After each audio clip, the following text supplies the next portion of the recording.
Assalamualaikum warahmatullahi wabarakatuh. Salam sejahtera bagi semuanya. Welcome back to my channel TPMDS. Selamat datang kembali pada channel TPMDS.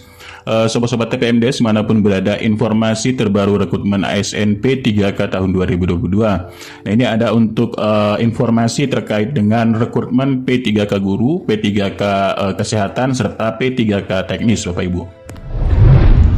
Nah, sobat-sobat TPMDS manapun berada, informasi untuk P3K guru di sini Bapak Ibu telah dirilis, yaitu website dari guru.ppk.kemendikbud.go.id.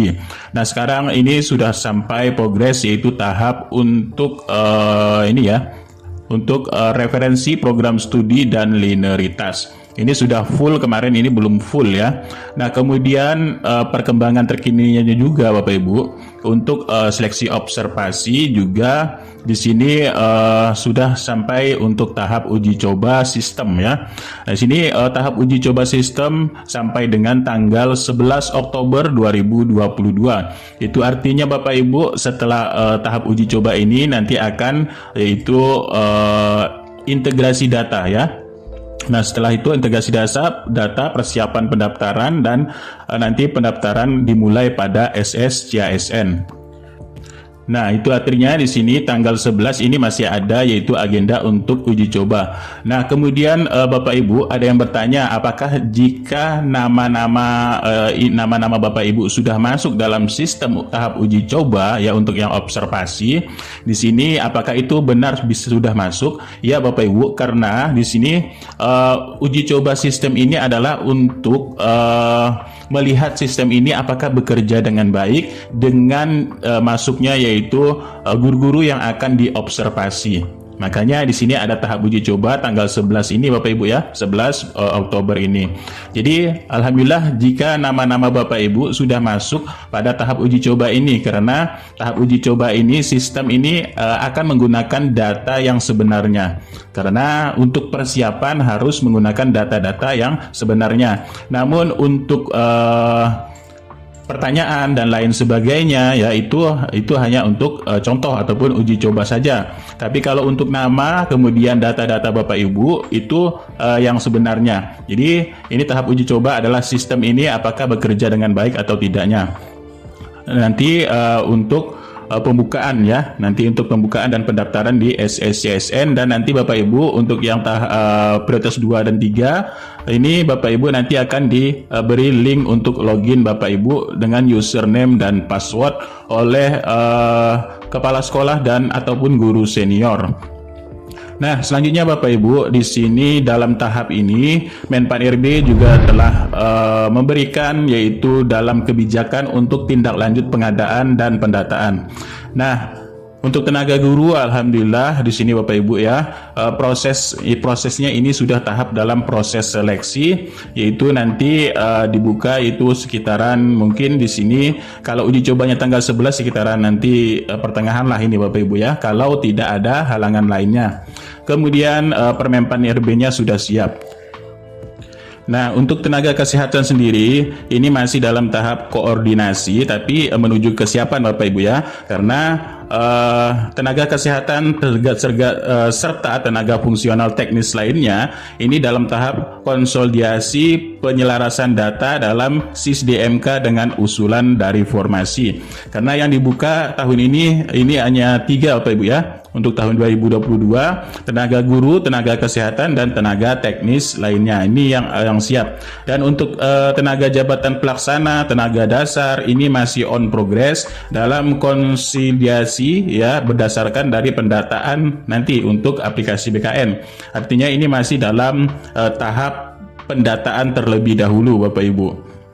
Nah, selanjutnya Bapak Ibu di sini dalam kebijakan dari Menpan RB ya untuk kebijakan pengadaan tenaga kesehatan nasional, ini keputusan menterinya ini sedang dibuat ya. Kemudian keputusan tentang nilai ambang batasnya juga sedang dibicarakan ya di sini, dan nanti di sini akan ada hasil rapat tersebut untuk pelaksanaannya. serta yaitu untuk syarat seleksi tambahan dan afirmasi khusus penambahan nilai seleksi untuk teknis lainnya. Nah, Bapak Ibu ya, di sini untuk tenaga kesehatan, tenaga teknis. Nah, ini tenaga teknis juga akan mendapatkan afirmasi khusus dalam penambahan nilai Bapak Ibu di sini ya. Ini sudah dirapatkan oleh Panselnas untuk afirmasi khusus untuk yang tenaga teknis.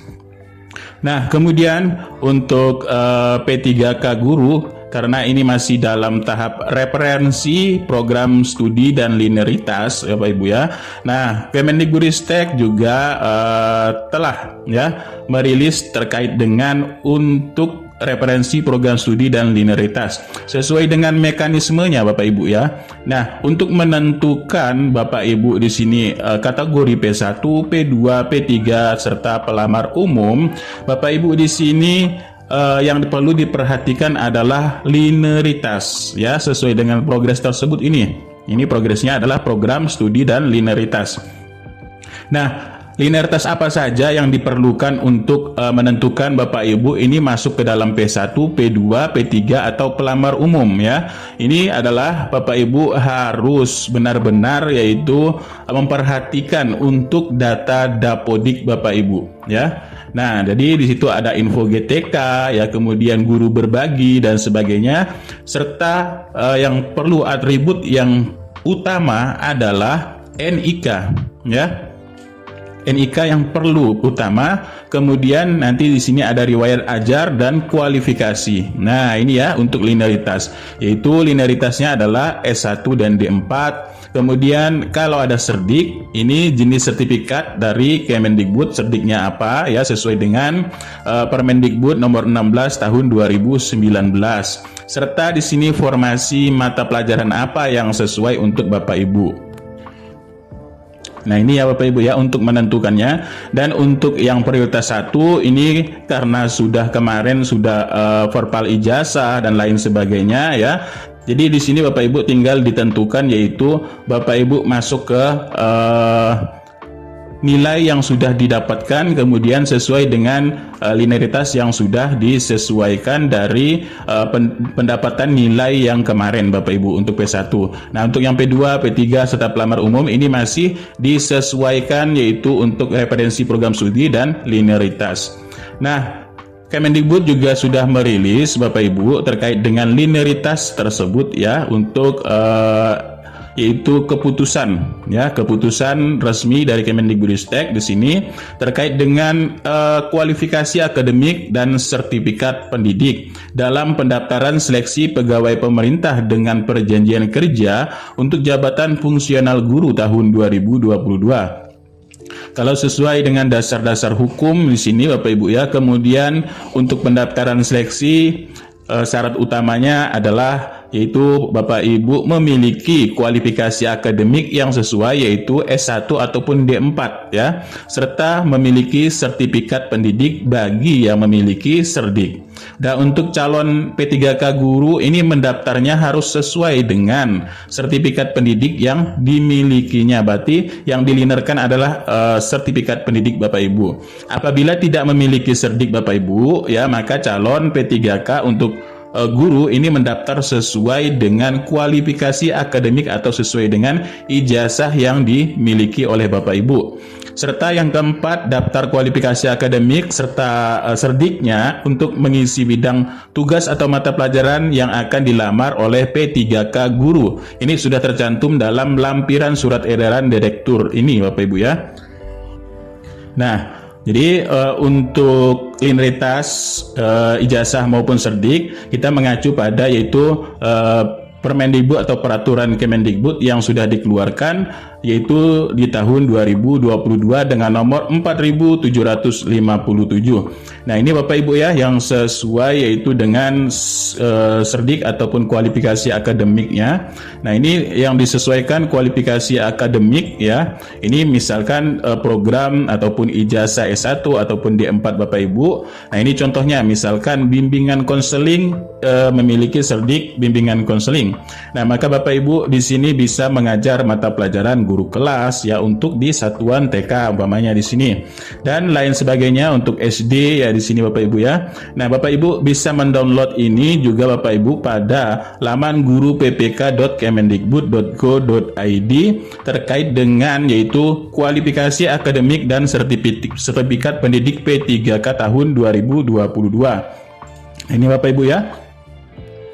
Jadi ini program studinya, ijazahnya, kemudian ataupun serdiknya disesuaikan dengan yang di mata pelajaran yang diampu ya untuk di satuan-satuan pendidikan, misalnya di SD di sini pamannya memiliki ijazah ataupun serdik geografi lingkungan, ini bisa juga mengajar guru kelas. Nah, dan lain sebagainya. Di sini Bapak Ibu bisa menyesuaikan. Selain itu juga Bapak Ibu, tahun ini juga kita membuka untuk yaitu kesehatan ya, tenaga kesehatan. Nah, tenaga kesehatan juga Bapak Ibu di sini memiliki kualifikasi akademik yang sudah diterbitkan oleh Kementerian Kesehatan Bapak Ibu. Nah, ini kualifikasi pendidikan dalam rangka pengadaan calon aparatur sipil negara jabatan fungsional untuk kesehatan. Nah, untuk kesehatan sendiri di sini Bapak Ibu ya.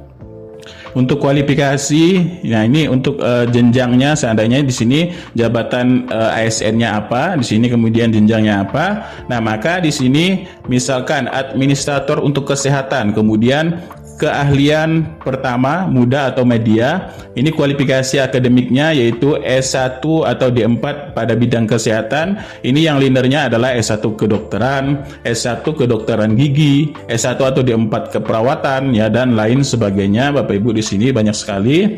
Nah, ini Bapak Ibu ya untuk tenaga kesehatan. Nah, umpamanya di sini yang terakhir di sini dia memiliki terapis wicara, kemudian di sini memiliki keterampilan yaitu terampil mahir penyelia, dan untuk D3 yaitu terapi wicara dan lain sebagainya Bapak Ibu untuk jabatan ASN yang bisa diduduki, kemudian pada jenjangnya serta kualifikasi pendidikan yang dimiliki.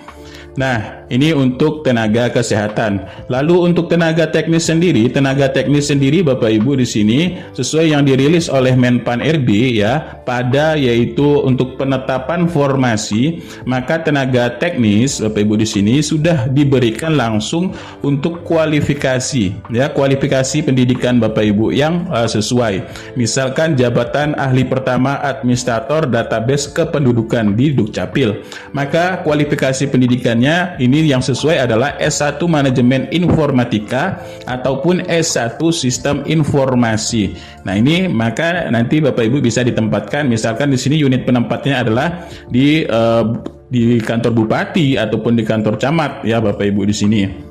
Untuk tenaga teknis inilah yang sesuai dengan kualifikasi pendidikan. Nah, itulah sedikit informasi terkait dengan progres P3K tahun 2022 terkait dengan kualifikasi yang sesuai ataupun yang linear untuk menduduki jabatan ASN pada lingkungan instansi pemerintah yang membuka ya untuk formasi P3K tahun 2022. Nah, itulah sedikit informasi, mudah-mudahan ini bermanfaat. Kurang lebihnya mohon maaf. Billahi taufiq wal hidayah. Wassalamualaikum warahmatullahi wabarakatuh, dan salam sejahtera bagi semuanya untuk sobat-sobat TPMDS dimanapun berada.